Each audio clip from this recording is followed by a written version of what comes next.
हर हर महादेव दोस्तों, स्वागत है आपका हमारे YouTube चैनल पर।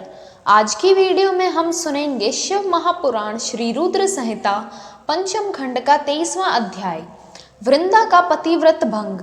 व्यास जी बोले, संत कुमार जी, जब माता पार्वती की आज्ञा पाकर भगवान विष्णु सागर पुत्र जलंधर की नगरी को चले गए, तब फिर आगे क्या हुआ? उन्होंने वहां जाकर क्या किया? व्यास जी का प्रश्न सुनकर संत कुमार जी मुस्कुराए और बोले, हे महर्षि, दैत्यराज जलंधर की नगरी में पहुंचकर श्री हरि विष्णु सोच में पड़ गए कि वे क्या करें, परंतु अगले ही पल उन्हें समझ में आ गया कि जैसे को तैसा। उन्होंने सोचा कि जिस प्रकार जलंधर ने छद्म शिव रूप धारण करके देवी पार्वती को छलने की कोशिश की थी, मैं भी वहां जाकर उसकी पत्नी वृंदा का पतिव्रत धर्म भंग करेगा। वे जानते थे कि जलंधर अपनी पत्नी के पतिव्रत धर्म से ही अभी तक बचा हुआ है, इसीलिए उसका पतिव्रत धर्म नष्ट करना जरूरी है। मन में यह विचार आते ही वे नगर के राज उद्यान में जाकर ठहर गए। दूसरी ओर दैत्यराज जलंधर की पतिव्रता पत्नी वृंदा अपने कक्ष में सो रही थी। भगवान श्री हरि विष्णु की माया के फल स्वरूप उन्होंने रात्रि में एक सपना देखा।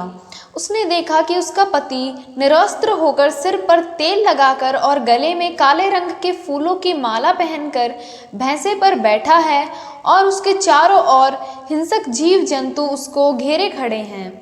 उस समय चारों ओर घोर अंधकार फैला हुआ था और वह दक्षिण दिशा की ओर बढ़ता जा रहा था। ऐसा सपना देखकर वह डर गई और उसकी आंख खुल गई। तभी उसने देखा कि सूर्य उदय हो रहा है, परंतु वह सूर्य अत्यंत कांतिहीन था और उसे सूर्य में एक छेद भी दिखाई दे रहा था। यह सब देखकर वृंदा का मन बहुत व्याकुल हो उठा और वह इधर उधर टहलने लगी। कभी छज्जे और अटारी पर चढ़ती तो कभी जमीन पर बैठ जाती, परंतु उसे चैन नहीं था। तब इस प्रकार वृंदा का मन शांत नहीं हुआ तो वह मन की शांति प्राप्त करने हेतु उद्यान की ओर चल दी, परंतु उस निर्जन उद्यान में उसके पीछे सिंह के समान दो भयंकर राक्षस पड़ गए। वृंदा उन्हें देखकर बहुत डर गई और अपने प्राणों की रक्षा करने के लिए वहां से भागने लगी। भागते हुए उसे सामने से आते हुए एक तपस्वी दिखाई दिए। भयभीत वृंदा उन मुनि से अपने जीवन की रक्षा करने के लिए प्रार्थना करने लगी। उन तपस्वी ने अपने कमंडल से जल निकालकर उन राक्षसों को ललकारते हुए उन पर जल छिड़क दिया। जल छिड़कते ही दोनों राक्षस वहां से भाग खड़े हुए। तब वृंदा ने दोनों हाथ जोड़कर उन तपस्वी को प्रणाम किया तथा उनका धन्यवाद व्यक्त किया। तत्पश्चात उनको अत्यंत दिव्य और शक्तिशाली जानकर वृंदा ने उन मुनि से अपने पति दैत्यराज जलंधर के विषय में पूछा। मुनि ने उत्तर दिया कि देवी, तुम्हारा पति तो युद्ध में मारा गया है। यह कहकर उन्होंने कुछ इशारा किया, जिसके फल स्वरूप दो वानर उनके सामने प्रकट हो गए। अगले ही पल उन तपस्वी का संकेत पाकर वे वानर आकाश मार्ग में उड़ने लगे और कुछ समय पश्चात दैत्यराज जलंधर का कटा हुआ सिर और उसके अन्य सामान को लेकर लौट आए। अपने पति जलंधर का कटा हुआ सिर देखकर वृंदा बेहोश होकर गिर पड़ी।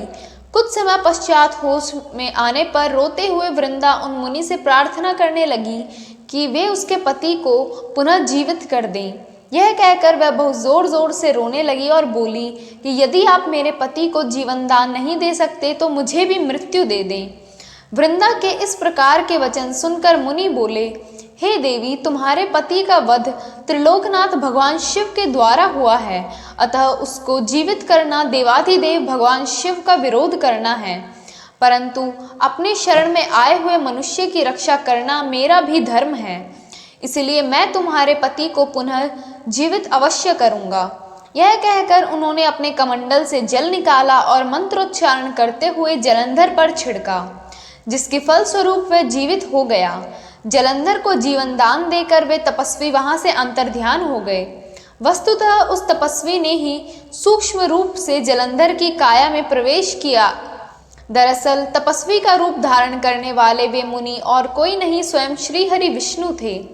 अपने पति को अपने पास पाकर देवी वृंदा बहुत खुश हुई और तुरंत अपने पति के गले लग गई। उसने उन सब बातों को भयानक स्वप्न समझकर भुला दिया। फिर बहुत समय तक उस छद्म वेशधारी जलंधर के साथ वन में ही रमण करती रही, परंतु मायावी की माया भला कब तक छिप सकती थी।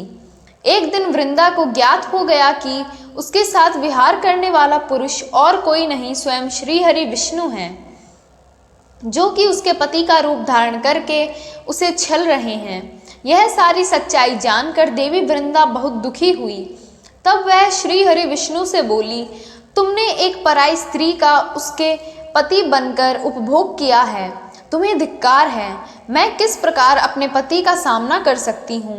अब मुझे जीवित रहने का कोई अधिकार नहीं है, पर तुम्हें तुम्हारी करनी की सजा अवश्य ही मिलेगी। तुमने मुझे अबला जानकर मेरे इस्तेमाल किया है। मैं तुम्हें शाप देती हूँ कि जिन राक्षसों से तुमने मुझे डराकर मेरे विश्वास को जीता था, वे ही राक्षस तुम्हारी पत्नी का भी हरण करेंगे और तुम उसके वियोग में हर और भटकोगे। तब यही वानर तुम्हारी सहायता करेंगे। मेरी अगला जन्म तुलसी के रूप में होगा और मेरी संजीवनी शक्ति ही मेरी पतिव्रत का प्रमाण होगी।